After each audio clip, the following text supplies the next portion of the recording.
hawakan.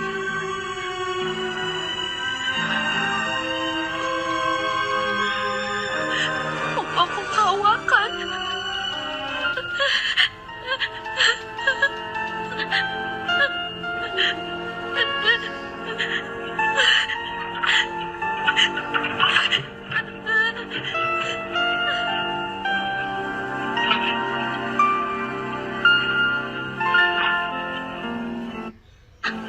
Huwag kang patatalo.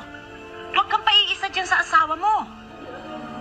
Kung talagang mahal mo siya, ay ipaglalaban mo. Naintindihan mo ba? At kung traidura ng larong gusto ng haliparot na babaeng tumidemonyo sa kanya, labanan mo ng mano-mano.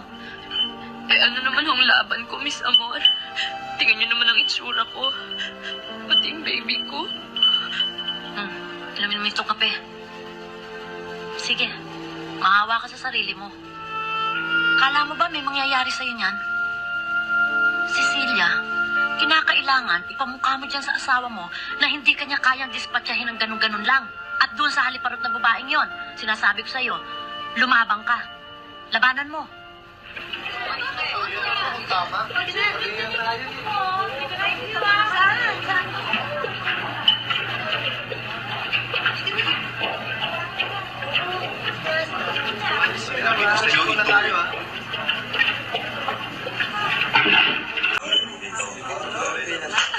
Walang hiya to ah! Sis, huwag ka dito gumawa ng skandalo. Hoy, matalino ka namang tao. Balita ko pa kay disente ka naman raw. Siguro'y bahagi ng pagiging matalino at disente ang pagpipili sa lalaking kinakalantari. May asawa na yung kasama mo ah.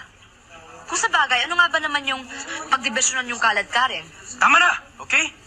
Walang hiya to ah. Pipili ka ng kinakalaban mo ha? Ewan ko kung basura ka na pulutin to si Arnie. Pero hindi porket asawa mo na siya. May karapatan ka na manakit at magsalita ng ganyan sa mga taong nakakangat sa'yo. Hoy Karen, maaaring sa basura lang ako kinuha. Pero ang simoy ng hangin ko ay di hamak na mas maigi sa sangsang ng iyong amoy.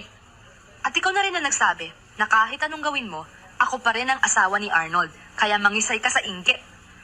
Sige Arnold, pagpiyastahan mo yung babaeng yan. At kapag sawa ka na, tsaka ka umuwi ng bahay. You see what I mean? Yan ang uri ng babaeng pinakasalan mo. Yan! Ganyan! Shut up, Karen! Hi.